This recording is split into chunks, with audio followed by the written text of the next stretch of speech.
forecast and to plan, to organize, to command, to coordinate and to control. That is what Henry Fayol gave us a definition. Tucker gave the definition as management is a multi-purpose organization that manages business and manages managers as well as manages worker and work. So management is a multi-purpose organization that manages business and manages manager and manages worker and the work. So that is what Peter F. Drucker says. And one of the most important definition that we should remember will be of Kuntz. That is, management is defined as the creation and maintenance of an internal environment in an enterprise where individuals working together in group can perform efficiently and effectively towards attainment of group goals. In this definition, Kuntz has elaborated that this is an creation of environment, internal environment, and maintenance of internal environment first. Secondly, he has emphasized that it is working together. He has emphasized that the group has to work together to perform efficiently and effectively. That is what is important aspect. They have to work efficiently and effectively, but they have to work as a group. They cannot work individually. That is what Kuntz says. And very importantly, he has highlighted that they have to work towards the group goal. So that is what has been defined very clearly in this definition. Then there are various approaches to the management that can be understood from the definition. The first is management is a process. It is an ongoing process that has to go on. So it's a process which has all different things going on. So when we talk about the definition that says that it is a planning, organizing, commanding, coordinating, and controlling. That is what is a process. So here is where we are elaborating that management is a process, and it goes in a particular manner that is uniform. It goes in a linear manner. It goes in a one direction. So that is what management is all about. Then second highlighting point that comes ahead, or the second approach that is clarified, is it's an activity. Management is an activity, that is, we have to do things in it. It is not that management is, for example, management is decision making, management is information giving, management is interpersonal activities. So all of these are the activities that we conduct as managers. So management is all about these. Then management is one of the disciplines like science, arts, commerce, your engineering. That is how management is also one of the type of disciplines where you have to have a formal education into it. There are formal educations into it. So this is a field or discipline in which you can study. Management is also a group. Management is also defined as a group. So it is a group activity. It is not individual person's work. It is an activity of people together. So it is where people come together and do a certain thing. So management is about group as well. So that is also been explained. Management is science as well as management is art. We have learned in scientific management that how management is science, how everything can be scientifically proven. Everything has a purpose behind, and that has to be understood. That is what and everything can be tried and tested. So that is what is science behind management. And science, once you understand the science, then you lay the basic principles behind it. And once you have understood the basic principles, once you have understood the science behind it, then you can really make it into you can work like an artist into it, and you can apply the knowledge and skill into getting better results. You can really apply your practical knowledge in such a way that, and interpersonal skills as well, in such a way that you do creative solutions, you find out creative ways of doing a certain thing, and that is how you can achieve your management goals. That is how you can make your work better. So that is how management is art as well as science. So it is not only about how it is supposed to be done. It is also, or how it is done. It is not only about that, it is also about how well it can be done, how what all things can be done apart from that. So it is a little more than that. Okay, it is little what is the addition to only science. So that's why it is also art. It is also a profession. Management is a profession where we know specific knowledge is given to people. It has a code of conduct. Management has a code of conduct, and that's the reason why it is a profession. It is a professional work that is supposed to be done. Managing is a professional work. It is not layman's work. So these are all what are uh, attributes of management. That comes to objectives now. Objectives of management, and the first objective of management is optimization of resources, optimization of utility of the resources.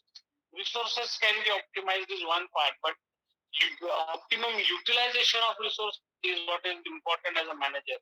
Whatever resources you have, you should use them to the fullest. I gave an example yesterday as well. We discussed about this in our yesterday's class as well. So optimization of resources is what is very, very important.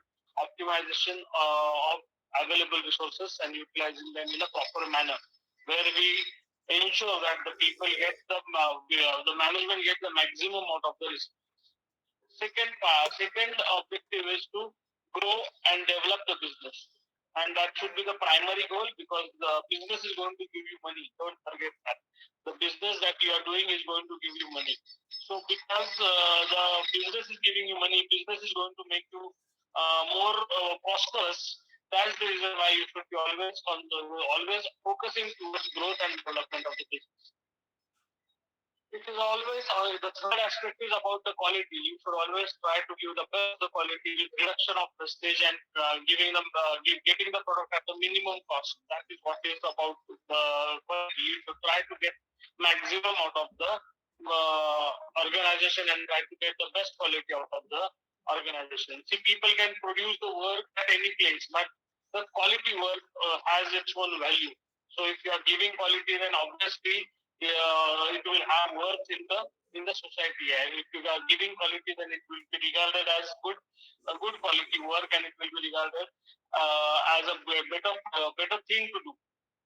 Okay, so quality is very important. Next one is the fourth one is ensuring regular supply of goods.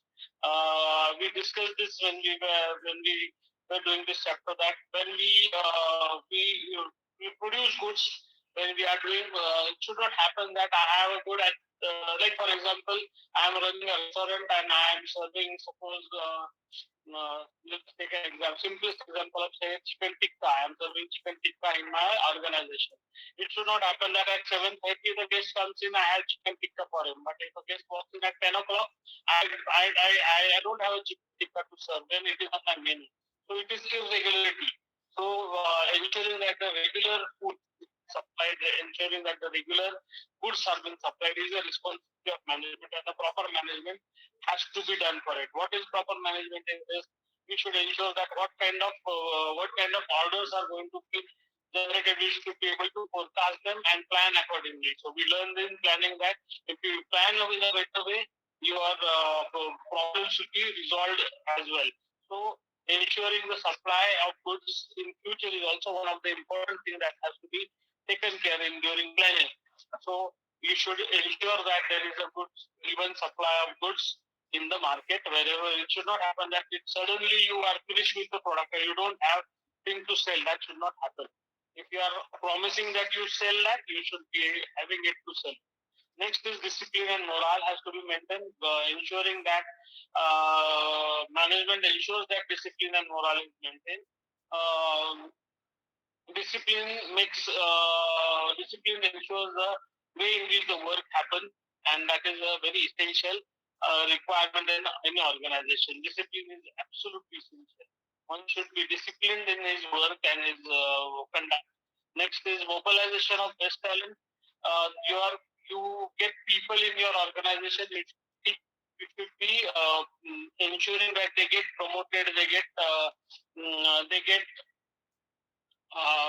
sufficient value, they get sufficient knowledge, they are able to gain more knowledge if required, and that ensures that they they get even more amount of information, and they enhance their qualities, and that is how you can mobilize the best talent that you have, and that if you mobilize the best talent, if you give opportunities to the talent in your organization, automatically automatically those people will flourish, and you give back to your organization more than you are expecting from them. So that is what is mobilization of talent. Also, promotion of research and development. Research and development is an ongoing process. If I produce something, I have manufactured new product, it doesn't stop there. It goes on. I am going to do research further. I am going to find new more products, or maybe I can improve the product that is there. So there is continuous research for new thing and development of the old thing that goes on. So research and development is a continuous process that should not stop. If you do good research and development, that ensures the insecurities are reduced down in the future. You are having products for the future. You are creating products for the future that happen through research and development. Uh, it also it also minimizes the risk we have already, because we are able to forecast. We are able to understand the future. We are able to tackle the future better, and that is going to help us to understand that what kind of risks are going to come in future, and we can handle those risks as well. We minimize them at the initial stage itself, and if at all risks are there, we know what are the ways to overcome those risks. It is also improving of performance. Management improves the performance of the organization at large, and also a better future is planned organization through management, not organization. Understood as yet?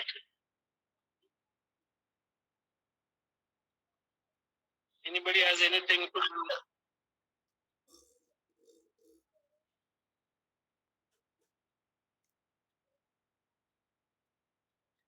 not understood something? This is what we are already done. I'm just giving a repeat of that. Let us talk about the characteristics of management. The first is it is goal oriented. So whatever you do is towards the objectives of the organization. So that is how it is goal oriented. It is fulfilling the aims that management has set. It is pervasive. It is applicable for all types of organization and all levels of organization. So management doesn't relate to only one cadre of the organization, but every kind of people are covered under management. Also, it is multidimensional. So management is about managing work, it is about managing people, it is managing organization, it is managing operation. So there are many different aspects to the management itself, and that's the reason why it has all these dimensions. So it is multidimensional. It is about management, it is work management, it is about people management, it is about operations management. So there are variety what we can say. These are the three different dimensions in which management works. So all of these are required to be managed properly. All of these are part and parcel of management. It is a continuous process. It does not stop.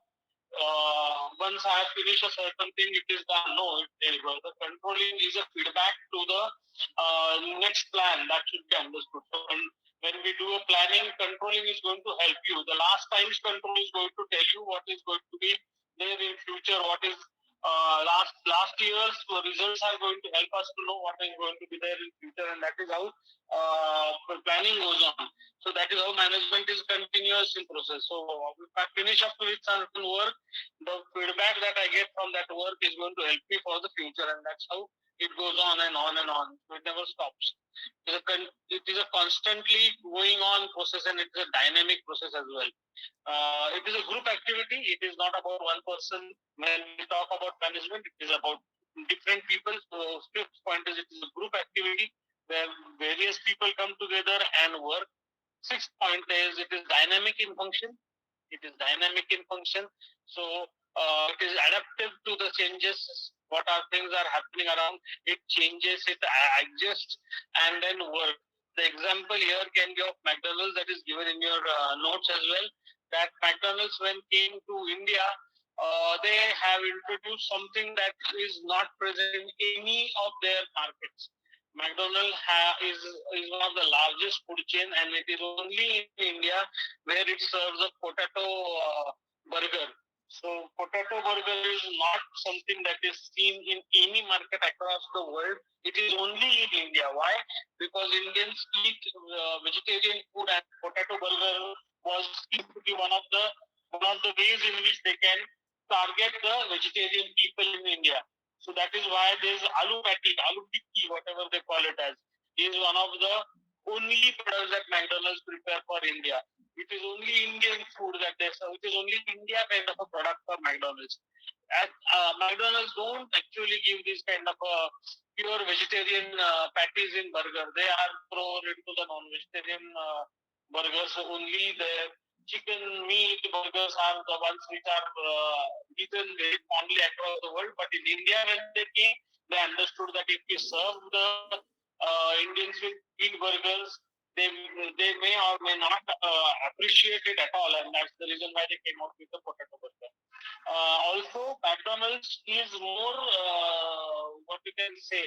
McDonald's is more known for serving beef burgers, and again, beef is not something that is eaten in India, and that is also the reason why they had to change their menu. The menu has been completely changed for India. So this is how it is dynamic. When the management took a decision to come to India, they have taken a decision that they have to change for Indian scenario. So that is how many products that are been coming in our market are being customized to our needs. Similarly, it is not only about India, it is about any other market where you launch your product, we have to customize our product accordingly and then sell it in that particular market. So that is how a management has to be a dynamic function. It is not only about market as well. It is about ever-changing society, politics, economical conditions around you. All of that have an effect on the management, and you have to organize yourself. You have to ensure that you manage it in a proper way, and you dynamically adapt to that particular situation. That is what is dynamic function. And last one is, it is intangible force. It is something that you cannot touch. It is something that you cannot understand, but it is there, and it is important, because without it, it will be a chaos. So that is why it is an intangible force which is required in any organization. Okay. Then there are levels of management. What are the three levels of management? Top level, middle level, and lower level of management. But when we say this, the top level management is moreover into the decision making. Top level management is where the maximum decisions are taken. They decide the policies of the enterprise. They are the one who plan for the future. So top level management is responsible for more amount of the work that is required to be taking. Intellect is involved in their work. A lot of brain is involved in their work compared to the middle level management, where the amount of intellect and the brain requirement reduces down. They have to work with the shop floor workers. They have to understand their needs, and they have to ensure that the middle level management is somewhere between the lowest level of the organization and the top level of the organization, and that's why they have to know both heads properly. So they have to tackle. They are one who are the communication hub of the organization as well, because all the lower level employees are going to communicate to the top level management through these people. So they become communication hub as well. The middle level management is responsible for the day-to-day working of the organization as well. They take the decisions, they take the planning for the everyday's work. So that is also one of the very important things that the middle level management does. The work amount that they do, the physical work that do increases a little from top level management. The brain inputs or the intellectual inputs that they do also changes here a little. So intellectual inputs reduces down a little. They are not as much the top level management, but again they have to use their intellect to work to do the day-to-day management in a better way. So that is how they are responsible for execution of the organization's plan that has been set by the top management, and how they execute it through the people that they are the lower level management that is reporting to them. Lower level management and the foremen. These are the foremen supervisors who are actually doing the work. they are the ones who actually do the work. They are the superintendent, they are the in charge of the areas, who are completely responsible for the work. They are the ones who are actually doing the work. Understand that. The difference between lower level management and upper and middle and upper management or top management is that the lower level management is actually doing the work along with the workers. They are involved in the work. They take small decisions which will affect that particular work at a very small level. Their decision making, their planning is restricted, but they are required to guide the subordinates. They are required to do. They are responsible for training of the workers. They are the training devices in the organization who train the workers at the most lower level. Also, they are the ones who ensure the discipline is proper. They are the ones who make the people work in a proper fashion. They are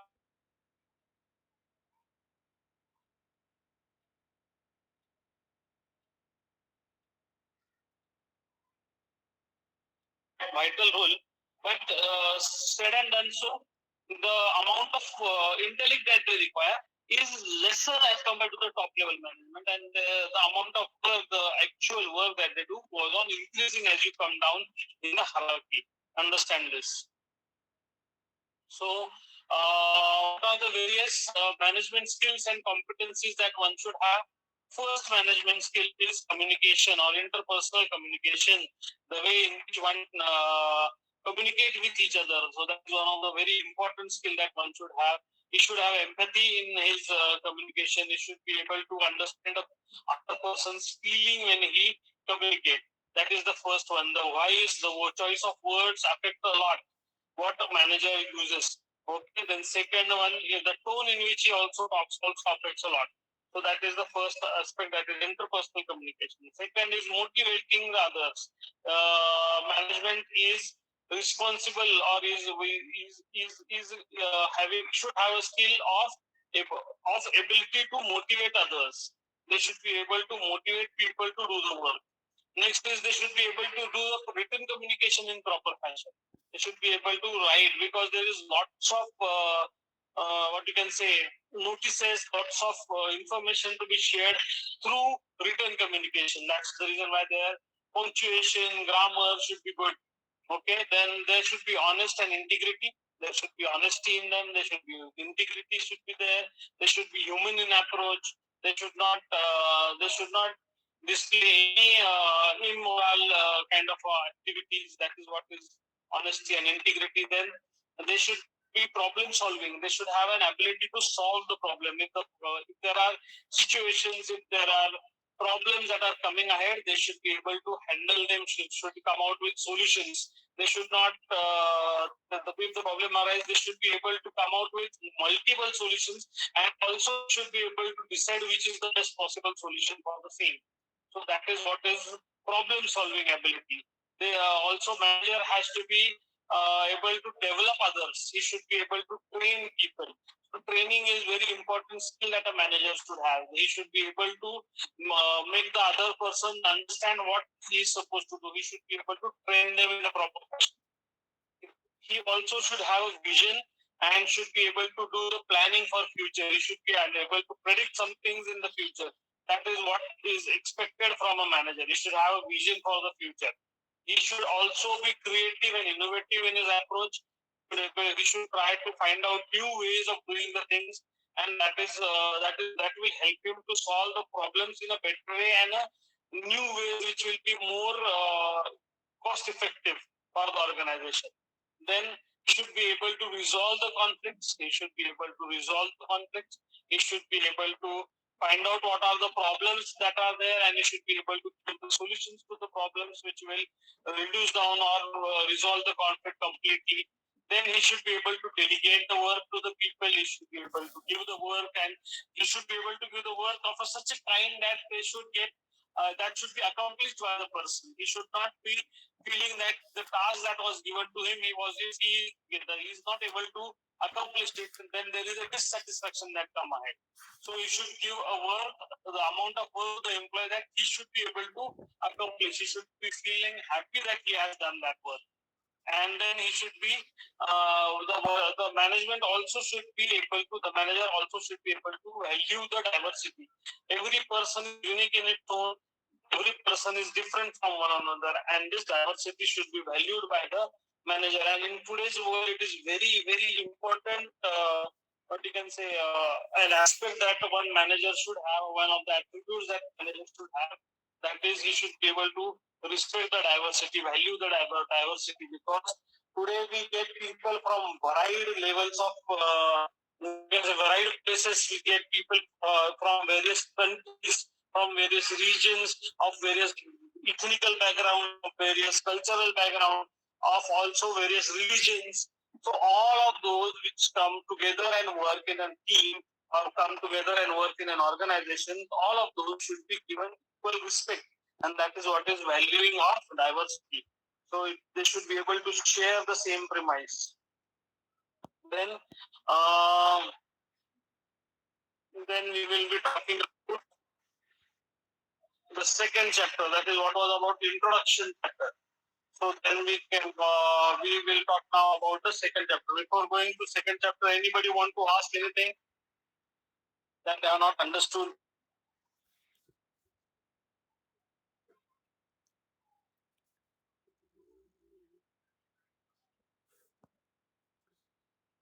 People, are you sleeping? No, sir. No, sir.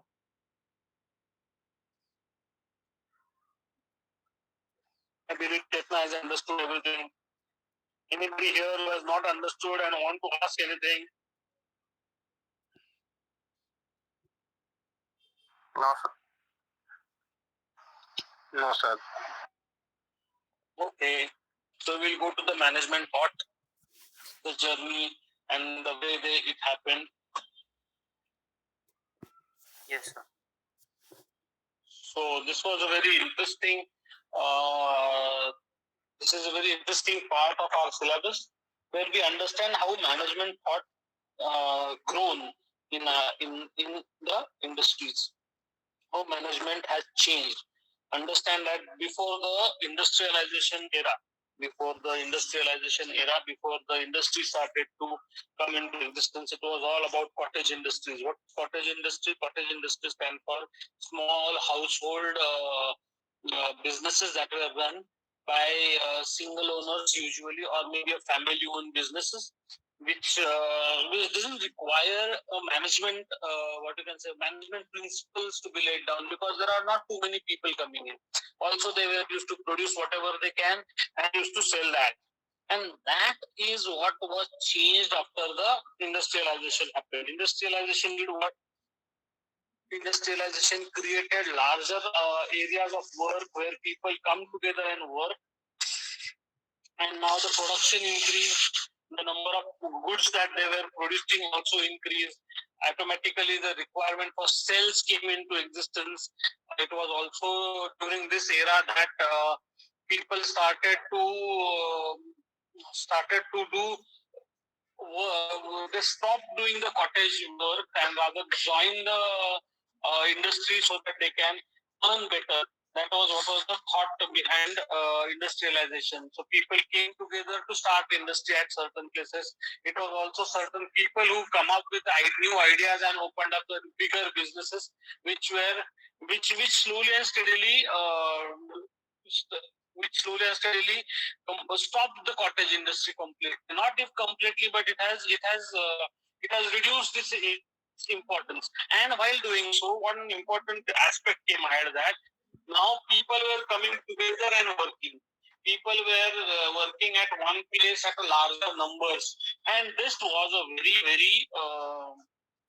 very interesting scenario where before this, people were not habitual of working in numbers. They were not habitual of too many people doing too many works in a same premise. This was not something that they knew, and that is why the management came in. That is where the management came into existence. It came into the need of management came ahead, and that is where the new phenomenons of management were tackled.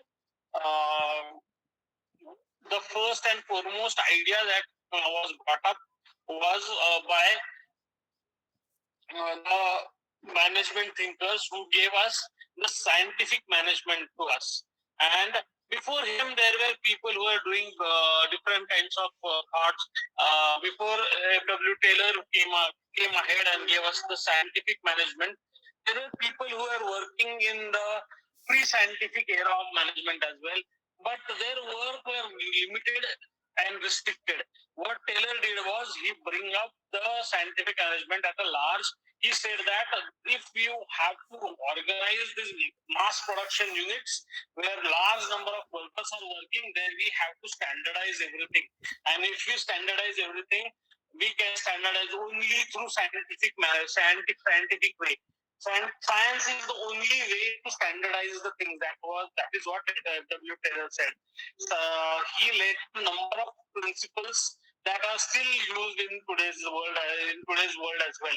He was responsible for bringing up the standardization of wages, where every work has to be given a certain amount of wage. Understand that before this, it was about cottage industry, where if I do this particular, if I produce this particular thing, I will take it to the market and sell it, and whatever money I will get from that, it will be my earnings. So it was never a wage that was earned. Understand the difference. Now the need of wages came into existence, where people were required to be paid for the work that they are doing, and the work they are not going to sell it. They are not selling the goods, rather they are selling their services to the organization, and their services are required to be paid, and these services were of different nature, different forms, and that's the reason why wages were required to be standardized. And this is where F.W. Taylor's contribution becomes very large. He was the first one who actually laid down the principles of giving the wages. He suggested that you have to calculate the work and pay the employee accordingly. He introduced the incentive system as well.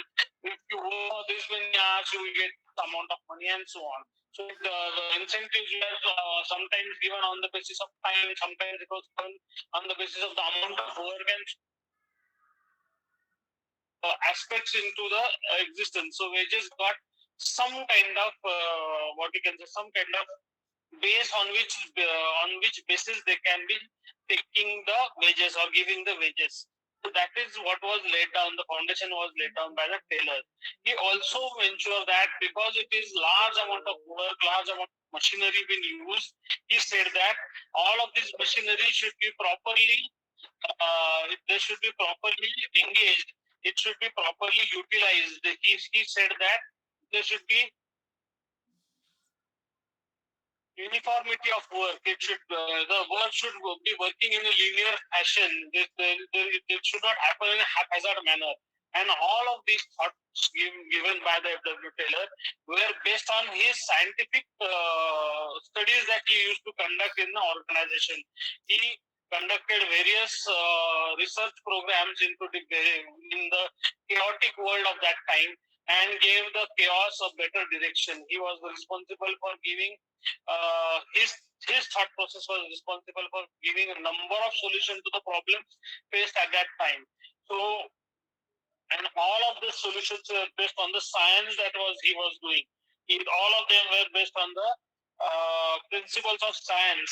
He ensured that everything can be answered through science. He used to say that everything that you want to find the answer for can be answered through science, and that is where his scientific management principles came into existence. Understand also that he is also called as father of scientific management for the same reason, because of his work that he carried out. He he was responsible for also talking about the working conditions of an employee. He said that the lighting, ventilation, drinking water, canteen facilities, sanitization, restrooms, and rest periods are essential for worker to work efficiently. If these are not provided, the workers will not work efficiently. That is what was his thought process. He was also the one who said that a training is essential. We brought in the importance of training. He said that if you want to get the job done better, then you have to train your employees better. And for training the employees better, they should be working in a particular place. They should be doing the work over and again. And if they do it multiple number of times, the same work, they will become efficient. That is what he suggested. So this is what he was observing. This is what he was trying to lay down the principles as well through his observations. And he said that it is not something that people are doing for years, so we should go on doing the same fashion. He suggested that science will give you the correct way to do a certain work, and that's the reason why he did a lot of slow motion studies. He did a lot of studies through work studies. He did motion studies. He also did time study as well. How much time is required for doing certain work. He also used to study the method in which a person is doing the work, and all of that gave the fundamentals of scientific management, and that is how this management started to get better ways, or started to get a better what you can say. It was the foundation was laid for the management through his work. And this particular foundation was taken ahead by F.W. Taylor. F.W. Taylor then structurized this particular thing. Time and motion study that was done by F.W. Taylor was then further carried out, further taken up ahead by Henry Fayol. And Henry Fayol, what did Henry Fayol do? Henry Fayol ensured that these all management principles that were laid down earlier were now better structured through his thought process. He said that it is not only about scientific management there, but also there are multiple functions. No, see, Taylor was more about the shop floor work. They all talked about the other functions as well. He said that the technical work is one part of the organization. They all said that the commercial activities, financial activities, security activities, the accounting activities are also as important, and he gave stress on that. But understand, Fayol was a manager throughout his life. Taylor started as a worker initially and grew. So there was a little difference between the thought process there. Fayol also said that a manager has to have certain qualities. He should be physically fit, he should be mentally strong, he should have the ability to take good decisions, he should be morally good, and he stressed on education. He should get a good education, and also very important aspect that brought ahead was specialization. He said that every person, every worker, every manager has to be specialized in a certain work. He should specialize in certain kind of a work, and that's what was his process, and that is where he gave the 14 principles of management. What are those principles of management that Fayol gave us? First one is division of work, where the work has to be divided into different departments. He said that second one was authority and responsibility. He said that if you give authority, responsibility should come along. And if you are giving responsibility, then you should be authorized as well to do certain work. So that is what is the authority and responsibility that he talked about. Then he talked about discipline in the third part. He said that it is essential at every level of management. Discipline was something also highlighted by Taylor as well. Command of unity of command, and direction of command. Direction of unity. Unity of direction and unity of command. Both were important. That is where he says that one person should be directing, person should be commanding. There should be one person giving you the orders, and there should be one person showing you the direction of what to work, where to work. So that is where unity of command and unity of direction comes from. He says that manager is the only one who can really tell the subordinates how to work. It's about the superior's decision making that you are highlighting. Next was subordination of individual interest. You should be targeting the organization's goal and not your individual work or individual goal, or even for that matter your own departmental goals. It should be always about the organizational goals. He also highlighted that the remuneration of personnel should be fair and reliable. Reliable in that you should get remuneration every or every month, whatever it is applicable, and it should be fair. It should not be that one person get a remuneration of a different type and other gets of a different type. They should be fairly getting the wages or remuneration. He also talked about centralization and decentralization depending upon the amount of work that is supposed to be done and the ability of that person. If he is able to handle everything on his own and he has a smaller unit, it should be centralized. And it said that you can decentralize if the authority wants to give more responsibility to the lower order organizer, lower orders of the management. He also talked about the scalar chain, that is that there should be a communication going from top to bottom only. It should not go from any other direction. That he was against the communication that used to come from the subordinates. He was of a strong belief that the manager should tell the people what to do, and the workers should not be the ones who will tell what to do to the managers. Then he also said that everything has to be in order. The order is very important. Everything has to be done in a certain specific manner, and that is what was talked about in his 10th principle of order. He also said that equality is essential. Fairness, justice, and kindness are required phenomenons for managers to ensure that they do a good management. That ensures that the workers or the subordinates are more loyal and devotion is given by the subordinate to the manager if they are equal, if they follow the equality principle of management. In the 12th principle, Paul says that stability in tenure should be there. So if I'm working, I should be secure. The security of the job should be there. I should not be always under the threat that I may have a job or not tomorrow. I don't know. That should not be the situation. The security should be there. The 13th principle, he says that the initiative be there. The manager should take initiative, and that particular psychology should be percolated to the subordinates as well, where they will also take initiative in the work. And last one is spread the crops. Spread the crops, where he ensured that he talked about the team spirit, and he said that the organization works in a team, and that should be the team should be working together for the same. They should be talking. They said that it is about the teamwork that is required to be done. Okay, so these were the 14 principles of management given by Henry Fayol. Then we learned about the bureaucratic model of management. That was about hierarchy of the organization. It was division of the labor. It was about systematic rule. Bureaucratic management is talking about the strict rules that are required to be followed. The rules, if have been broken, have a serious consequences on the employees and the managers as well. It is also about the impersonality. That is the self being of or the human aspect was given lesser important, and it was talking about the organization at large. You should give maximum to the organization. Organization plays the very vital role. Organization is more important than anything else. That is what bureaucracy.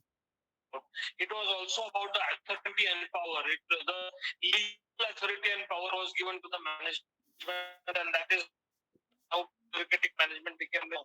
This is very much based on the German psychology. Understand that the German Hitler psychology can be seen in bureaucratic management, where there were rules, regulations to be followed strictly. There were the employees have. Again, this is not bad in its own way, but understand that there are certain human factors which are completely not taken into consideration in bureaucratic management as well. After bureaucratic management, being very rigid, being very dependent on the superior, also having a problem of unlimited kind of what you can say anxiety was generated through this. So this all were the problems. So what happened was this created a situation after the bureaucratic management the came into existence. What was observed that the the psychology of the people was not the working class people was not really good. it was observed that people or the individuals were not treated really well. And Hilton Mayo was one of Hilton Mayo was one of the ones who thought who did an experiment, and that experiment actually helped him to understand the scenario in the business world at that time. Hawthorne's experiment that was conducted in Western Electrical Company of Chicago, it was observed that people Mayo's observation was that people who were removed out, there were people who were made to work in different sections for that particular experiment.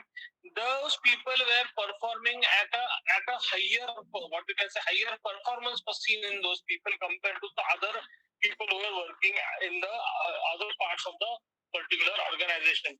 And when they tried to understand, when they tried to evaluate that, they came across an answer from all of them was they thought that they were treated differently. They were somebody important, and that's the reason why their ability to they enhanced their abilities, and they were able to do better work. Also, it was observed during this phase that those people who were better workers reduced down their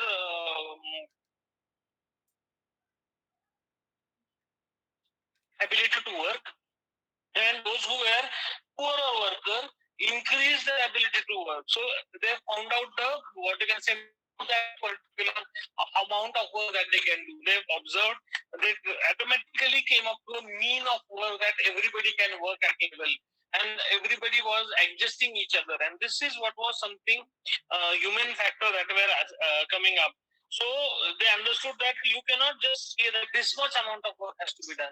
There, every person has its own limitation, and person finds out if you have to when you find out the limit of that particular person, then only you can understand how to motivate him to do better. And this is these experiments also was observed through the interviews that were conducted at large in that particular premise that people were having a lot of hygienic issues, but those all hygienic issues here we stand for the water was not the cleanliness was not proper, there was not sufficient ventilation, if there is no they were not given what you can say good clean uniforms. So these are all hygienic factors that were discussed during those what you can say meetings or those interviews, and it was observed that all of those were discussing were only these are not the reasons why people were not working. These are which are given by the employee who look to be very satisfied, and also given by those employees who not really satisfied at the work, who were not giving the performance. And when they try to find out the reason, when they try to find out the deep-rooted reasons, they found out many humane reason to it. There were many aspects that a person goes through in his life, and that way affecting their work. It may be at the work, it may be at their house as well. So all of those factors came into existence. They were stressed at certain time. They were stressed because of the organizational forces that were there. There were the pressures that were there also had impact on them, and there were number of different things that came ahead, and that study helped people to understand that humans are not machines that they are working in the organization. Humans have a very different method in which they need to be tackled. You cannot treat humans in the same fashion you will treat any machine. So if one person gives you output of 10 particular items, it may or may not happen that the other person will also give the same amount of output in the given time. The output may vary, and that may vary was because of the main reason that you may have. Even the same person may not be able to give you the similar amount of output every time. It will change in the it will vary. Why it will vary? Because of again different things that he is facing in his life, and that is what was the thought about. And this thought process brought in the next kind of management group of management thinkers that came ahead who were very much humanistic in approach. They thought about that workers should participate in the management. They said that They said that the behavioral aspects of the management should be given, behavioral aspect of the people should be given importance. It is not only about the individual, it is not only about the group that is working, but also the individuals who are working in the organization. Every individual has its own aspect to be studied. Everybody should be studied differently, and that can give you a better idea of how the work is happening. It is also about the group mentality that happens. It is about the workers who are working in a society. It is creating a society of its own. An organization creates a society of its own. So that society also has a role to play in their ability to work. So all of these aspects were brought up, and these help in to understand the management better, people better, and that is the reason why today there are a number of rules, regulations today which have been laid by the government, which which have understood the humane aspect of the management. Also, after this came into the existence of new management thoughts. One of them was systems approach, where it was said that all these different people, all these machineries together are working in a tandem to reach one single goal. All of them have a singular goal in their eye view.